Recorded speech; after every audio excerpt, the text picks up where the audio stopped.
Hello! Good afternoon. ఎలా ఉన్నారు అందరూ? నేనైతే చాలా బాగున్నాను. యమ్మీగా egg curry with plain paratha చేశాను. చూడ్డానికి టెంప్టింగ్‌గా తినేయాలి అనేలాగా ఉందా? అయితే ఇంకెందుకు ఆలస్యం ఎలా చేయాలో చూసేద్దామా?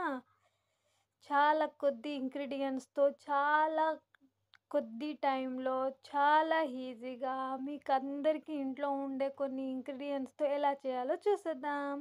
ఫస్ట్ ఎగ్ కర్రీ చేస్తున్నాం కాబట్టి ఎగ్స్ బాయిల్ చేసుకోండి. నేను 8 ఎగ్స్‌కి 3 ఆనియన్స్ తీసుకుంటున్నాను. ఆనియన్ చాలా సన్నగా చాప్ చేసుకోవాలి. ఒకవేళ ఇంట్లో చాపర్ ఉంటే చాపర్‌లో వేసుకోండి. లేకపోతే చేయితోనే చాలా సన్నగా కట్ చేసుకోండి. అప్పుడే గ్రేవీలో ఆనియన్ కనబడకుండా గ్రేవీ థిక్‌గా వచ్చేలాగా ఉంటుంది. అండ్ మనం 3 ఆనియన్స్ తీసుకుంటున్నాం కాబట్టి దానికి డబుల్ మనం టమాటోస్ తీసుకోవాలి. చూపిస్తాను నేను. ఇప్పుడు నేను 3 ఆనియన్స్ తీసుకుంటున్నాను. ఇది నేను చాపర్‌లో చాప్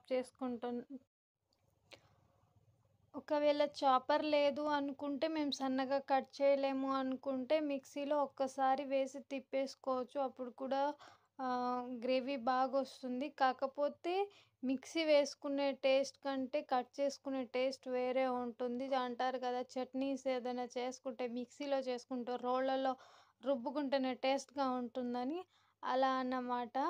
ఈ చాపర్ అయితే చాలా కష్టంగా ఉంది. ఒత్తి ఒత్తి చేతులు పోయేలా ఉంది. ఎలాగో అలా అయితే చాపర్ సెట్ అయిపోయింది. చాప్ చేసుకుంటున్నాను. చూసారా ఎలా సన్నగా చాప్ అయిపోయిందో? ఓకే. చెప్పాను కదా! 3 ఆనియన్స్‌కి డబుల్ టమాటోస్ తీసుకోవాలి అని. నేను 3 ఆనియన్స్ తీసుకుంటున్నాను ఇక్కడ. వాష్ చేసుకొని టమాటోస్ అయితే మిక్సీలో వేసుకోవాలి. ఎందుకంటే కొన్ని టమాటోస్ పైన తొక్కలాగుంటాయి కదా! అవి ఉడకవు. నోటికి తగులుతూ ఉంటుంది. ఒకవేళ అలా తినాలి అనుకుంటే పర్వాలేదు. కానీ మనకు గ్రేవీ థిక్‌గా రావాలంటే టమాటో ప్యూరీ చేసుకోవాలి. ఇక్కడ ఒక సీక్రెట్ మసాలా చూపిస్తాను. అస్సలు మిస్ అవ్వకండి.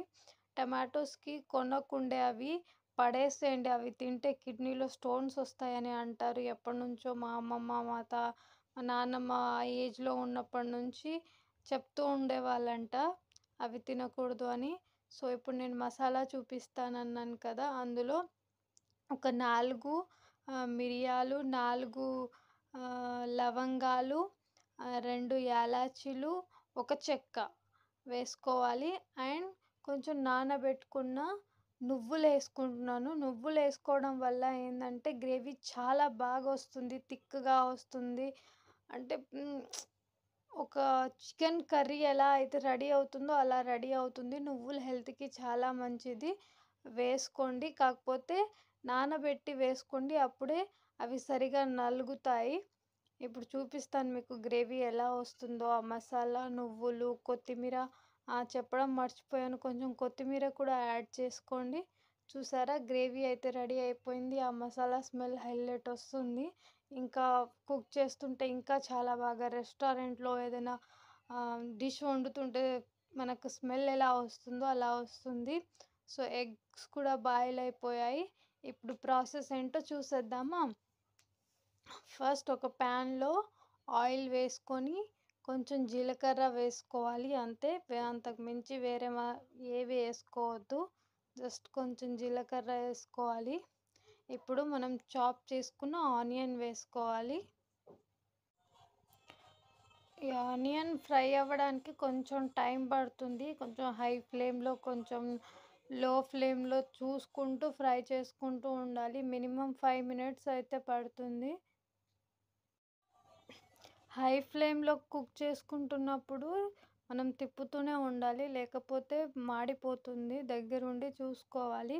నెక్స్ట్ ఇందులో కొంచెం 2 స్పూన్స్ సాల్ట్ మీరు వేసుకునేటప్పుడు ఎంత చేసుకున్నానో దాన్ని చూసి వేసుకోండి. అండ్ పసుపు కొంచెం ఎక్కువ పడుతుంది. మంచి కలర్ రావాలంటే పసుపు కొంచెం ఎక్కువేయండి. నాది మరీ ఎక్కువ పడింది. మీరు చూసి వేసుకోండి. ఏదైనా ఓపికతో చేసుకుంటేనే టేస్ట్ వస్తుంది. ఇక్కడ 50% ఆనియన్ కుక్ అయిపోయింది. ఇప్పుడు మనం ఇందులోకి కొంచెం అల్లం వెల్లుల్లి పేస్ట్ వేసుకోవాలి. ఇంట్లో రెడీ చేసుకున్న పేస్టే వేసుకోండి. అల్లం వెల్లుల్లి పేస్ట్ వేసుకున్న తర్వాత మంచి స్మెల్ వస్తుంది. ఒక 2 స్పూన్స్ వేసుకోండి అల్లం వెల్లుల్లి పేస్ట్ చాలు. అంటే కర్రీ క్వాంటిటీని బట్టి మనం వేసుకుంటాం కదా, ఆడవాళ్ళు చేసుకుంటుంటే అర్థమైపోతుంది ఎంత పడుతుంది ఏంటి అని. నేను కరెక్ట్గా కొలతలు చెప్పలేకపోతున్నా, కాకపోతే మీకు అర్థమైపోతుంది. ఆనియన్స్ ఫ్రై అయిపోయాయి. కాసేపు ఒక 2 మినిట్స్ మూత పెట్టేసి ఉంచేసేయండి, మగ్గిపోతుంది. చూసారా మగ్గిపోయింది. ఆ తర్వాత మనం ఇందులోకి మసాలాలు వేసుకుందాం. ఏమేం మసాలా వేస్తానన్నది చూపిస్తా. ఏం లేదు, ఇంట్లో ఉన్నదే. కొంచెం కారం పొడి అండ్ కొంచెం ధనియాల పొడి, కొంచెం గరం మసాలా. కొంచెం గరం మసాలా ఎక్కువ వేసుకోవద్దు.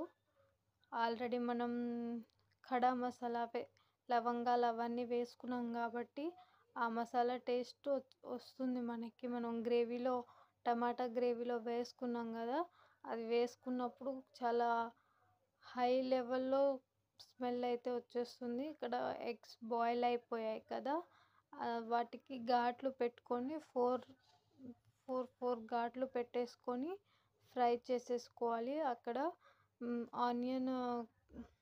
ఆనియన్ మసాలా వేసిన తర్వాత అది కుక్ అవుతుంది. ఆలోపు మనం ఈ పని చేసుకుందాం. ఆడవాళ్ళు అసలు టైం వేస్ట్ చేసుకోలేరు కదా.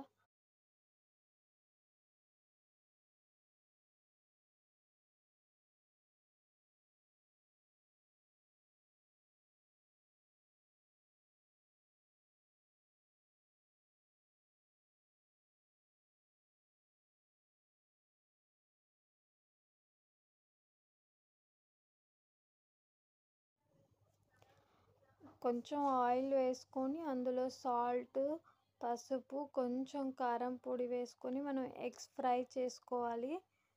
ఎగ్ ఇరగకుండా ఉంటుంది. ఆల్రెడీ ఒక ఎగ్ ఇరిగిపోయింది. మా పాప తీసింది. ఏదో ఒక హెల్ప్ చేస్తూనే ఉంటుంది. తనకి ఎగ్ మీద పొట్టు తీయడం అంటే చాలా ఇష్టం. ఇక్కడ చూసారా గ్రేవీ ఆనియన్ అయితే మంచిగా కుక్ అయిపోయింది. ఇప్పుడు మనము ప్యూరీ చేసుకున్న పేస్ట్ని అయితే వేసేస్తున్నాం.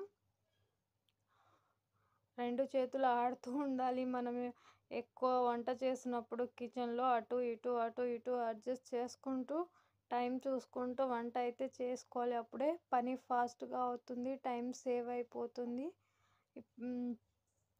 ప్యూరీ కుక్ అయిపోయింది అంటే ఒక 8 మినిట్స్ మూత కప్పి ఉంచేసుకోండి. సిమ్లో పెట్టేసేయండి, ఇంకా దాన్ని కలపక్కర్లేదు, అదే కుక్ అయిపోతుంది. ఆ తర్వాత ఆయిల్ కొంచెం పైకి తేలినప్పుడు వాటర్ పోసేసుకోండి. వాటర్ కొంచెం ఎక్కువే పోసుకోండి, అది దగ్గర అయిపోతుంది. ఎగ్ వేసేసరికి మంచిగా గ్రేవీ కలర్ఫుల్గా రెస్టారెంట్లో మనం.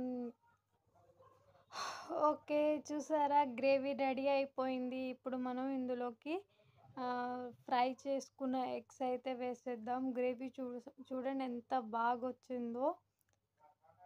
ఏమీ లేదు, జస్ట్ మనం ప్యూరీ వేసాం, ఇంట్లో ఉన్న 2-3 మసాలాలే వేసాం, రెగ్యులర్గా వాడేదే. అయినా ఎంత కలర్ఫుల్గా ఎంత బాగా వచ్చిందో చూడండి. ఒక్కసారి ట్రై చేసి చూడండి. ట్రై చేసిన తర్వాత మాత్రం నాకు ఖచ్చితంగా కామెంట్ పెట్టండి ఎలా వచ్చిందో. ఆల్రెడీ మనం ప్యూరీ చేసినప్పుడు కొత్తిమీర వేసాం, ఆల్రెడీ ఆ కొత్తిమీర ఫ్లేవర్ వస్తుంది కాబట్టి పైన ఇంకా కొంచెం వేసుకుంటే చాలు. ఇంకా కర్రీ అయితే రెడీ అయిపోయింది. నెక్స్ట్ మనం పరాటాకు రెడీ చేసుకుందాము. గోధుమ పిండిలో కొంచెం సాల్ట్, కొంచెం ఆయిల్ వేసుకొని కలిపేసుకోండి. ఇక్కడ ఒక ట్రిక్ చెప్తాను వినండి. మనం పిండి కలిపేటప్పుడు కొంచెం నీళ్లు పోసుకోకర్లేదు, ఎక్కువ మోతాదులో ఫస్ట్ పోసుకోండి. మనకు అర్థమైపోతుంది, ఓకే సరిపోయింది, పిండి ఈజీగా కలపొచ్చు అనిపిస్తుంది. లేదు అంటే ఇంకొంచెం పోసుకోండి, అంతేగాని కొంతమంది అయితే కొంచెం ఒక 6-7 సార్లు పోస్తూనే ఉంటారు. అలా అస్సలు పరాటాలు కానీ చపాతీస్ కానీ ఏవి సాఫ్ట్గా రావు. మనం ఎక్కువ నీళ్లు పోసి కలుపుతూ ఉండాలి. ఆ తర్వాత కొంచెం ఆయిల్ పైనంగా వేసుకుంటే ఎంత సాఫ్ట్‌గా వస్తుందంటే పిండి స్పంజిలాగా అయిపోతుంది. ఈజీగా కూడా మనం మనం ఎక్కువ కష్టపడక్కర్లేదన్నమాట. అంత సాఫ్ట్‌గా వస్తుంది. ఈవినింగ్ అవి రేపటి వరకు తిన్నా గూడా ఆ చపాతీలు కానీ, ఆ పరాటాస్ కానీ దూదిలాగా అలాగే ఉంటాయి. అసలు పరాటాస్ ఎలా చేయాలి అనేది చూపిస్తాను. చూసేసేయండి. నాకు పీట మీద చేసే అలవాటు లేదు. ఇక్కడ ఆ గ్రానైట్ మీదనే చేసేస్తూ ఉంటాను.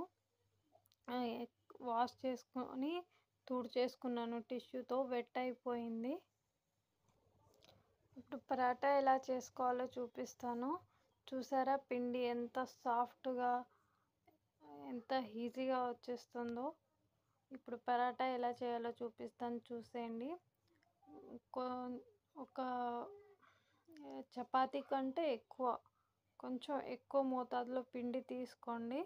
అలా ఒక చిన్న చపాతీలాగా చేసేసుకొని అందులో పైన ఆయిల్ అప్లై చేయండి. అప్లై చేసిన తర్వాత ఫోల్డ్ చేసుకోండి. ట్రయాంగిల్ షేప్‌లో ఫోల్డ్ చేసుకోండి. ఆ తర్వాత కొంచెం కొంచెం పిండి అద్దుకుంటూ సైడ్‌కి, మధ్యలో కాకుండా సైడ్‌కి అయితే ఒత్తేస్తూ ఉంటే ఈజీగా వచ్చేస్తుంది. చూసారా ఎలా సాగిపోతుందో?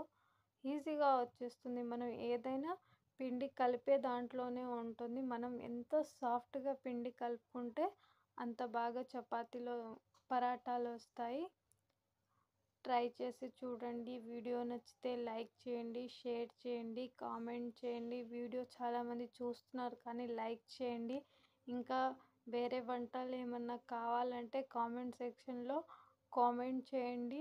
మీరు ఎవరైతే కామెంట్ చేస్తారో వాళ్ళ పేరు చదివి వాళ్ళు చేయమన్నారు అందుకే చేస్తున్నానని మెన్షన్ చేసి నేను నెక్స్ట్ వీడియో చేస్తాను. ఓకే. Take care. బాయ్. జాగ్రత్త.